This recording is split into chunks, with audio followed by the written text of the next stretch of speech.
বাংলাদেশ ক্রিকেটের সবচেয়ে বড় তারকা সাকিব আল হাসান টেস্ট ও টি-20 থেকে বিদায়ের ঘোষণা দিয়েছেন কিছুদিন আগে।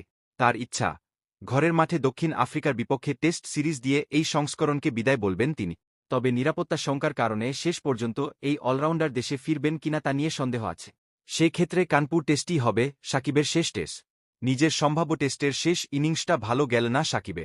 2 বল খেলে কোনো রান করেই আউট হলেন দেশসেরা এই অলরাউন্ডার। জাদেজার বলে তাকেই ক্যাচ দিয়ে প্যাভিলিয়নে ফেরেন সাকিব। এদিকে রোমাঞ্চকর কানপুর টেস্টে মহাবিপদে আছে বাংলাদেশ। এই প্রতিবেদন লেখা পর্যন্ত বাংলাদেশের সংগ্রহ 7 উইকেটে 109 রান। মাত্র 57 রানে লিড নিয়েছে টাইগাররা।